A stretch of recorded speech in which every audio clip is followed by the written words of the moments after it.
بسم اللہ الرحمن الرحیم۔ السلام علیکم۔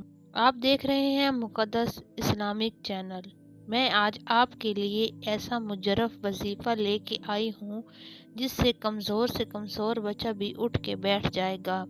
اکثر بچوں کی ایج ہو جاتی ہے بیٹھنے کی، چلنے کی، پھرنے کی، وہ نہیں چل پھر سکتے کیونکہ ہڈیوں میں کمزوری، ویکنس کی وجہ سے یا پٹھوں کے کھچاؤ کی وجہ سے بچے نہیں چل پھر سکتے، بیٹھ نہیں سکتے۔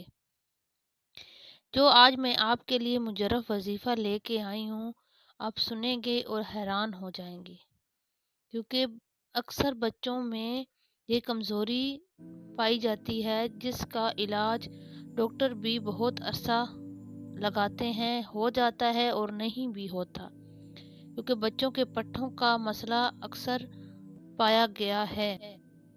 میں آج جو آپ کے لیے وظیفہ لے کے آئی ہوں وہ بچوں کے جسم میں پٹھوں کی کمزوری ہو یا ہڈیوں کی کمزوری ہو بالکل ہی ختم ہو جائے گی۔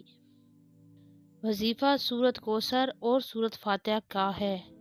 اسے اگر آپ روٹین سے پڑھیں گے تو انشاءاللہ آپ کا بچہ بالکل صحت اور تندرست ہو جائے گا۔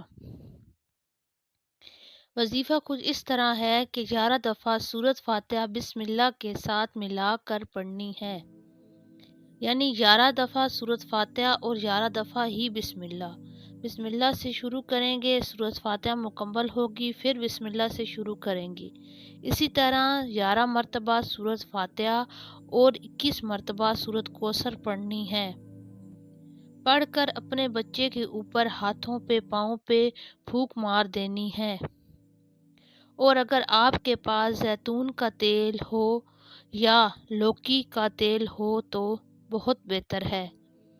ان پر دم کر دیں، دم کر کے اس تیل کی مالش روزانہ اپنے بچوں کی کریں، جس سے بچوں کے پٹھے اور ہڈیاں میں جو ویکنس ہے وہ ٹھیک ہو جائے گی۔ اکثر بچوں میں یہ کمزوری بہت پائی گئی ہے جس کا ڈاکٹر کے پاس بھی علاج نہیں ہوتا۔ اگر آپ نے یہ وظیفہ روٹین کے ساتھ 21 دن تک کر لیا تو انشاءاللہ آپ کے بچوں کی ویکنس ختم ہو جائے گی۔ 1 ایئر کا بیبی، 2 ایئر کا بیبی بیٹھ نہیں سکتا، چل نہیں سکتا، پٹھوں میں کھچاؤ ہے یا ہڈیوں کے میں کمزوری ہے تو انشاءاللہ ختم ہو جائے گا، پر اس وظیفے کو پابندی کے ساتھ کرنا ضروری ہے۔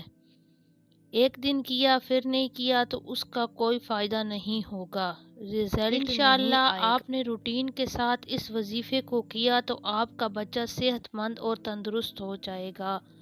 ویڈیو پسند آئے تو دعاؤں میں یاد رکھنا، لائک، کمنٹ، سبسکرائب ضرور کرنا تاکہ آنے والی ویڈیو کا نوٹیفیکیشن آپ کو مل سکے۔